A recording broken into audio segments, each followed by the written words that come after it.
I bring in Adam Boehler, who is the nominee to be special presidential envoy for hostage affairs. He's also the former negotiator for the Abraham Accords when Israel made peace with 4 Arab states. Adam, welcome. I know we had a little trouble with your shot, so I'm happy that you're on the phone. Obviously, these are very strong images for both of us to take in. Your thoughts on what we're watching here? Of course, Martha. Thanks for having me on. And I was there last night. In fact, I was sitting right behind Pete, and he had cool red socks on, and I commented on it. He's known for that. Yeah, he's got good style. I think for the audience there, people didn't even realize what the president said initially. Mm-hmm. And the reason people didn't realize it is because it was so bold. And that's what the United States elected this president to do, is come up with ideas, because I'll tell you for damn sure, the current isn't working.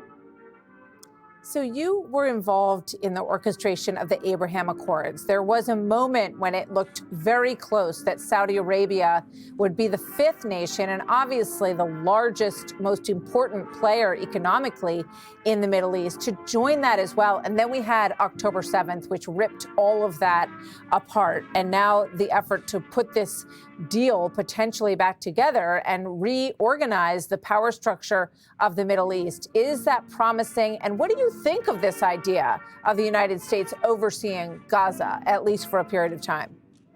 First and foremost, I think it's definitely promising, because the key is the same president is in office that made it possibly before. And he's got a great team around him in Secretary Rubio, in Steve Witkoff. This is like the A team.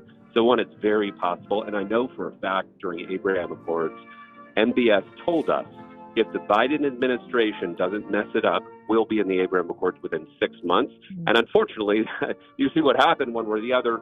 And really, they were made a pariah, which was the wrong move. And then they retracted, but it took years.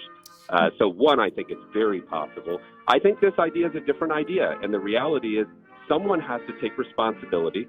The president just threw out the U.S. doing that because the United States is the strongest in the world. We're the strongest army.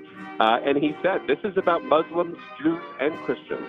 It's not about one or the other. It's not a pro-Jewish thing. It's not. And so I think in this way, he's a unique individual in the world that could pull this off. So there's so many layers to this, obviously, Adam, but the immediate response from Jordan and Egypt, which would be the places that the president suggested perhaps 2 million Palestinians could move to while their country is being rebuilt, was rejected out of hand. Where does that go? Well, I think the president said himself that his initial overtures to Mexico and Canada were also rejected. In a negotiation, in a discussion, we don't expect that someone just says something and everyone just says yes right away.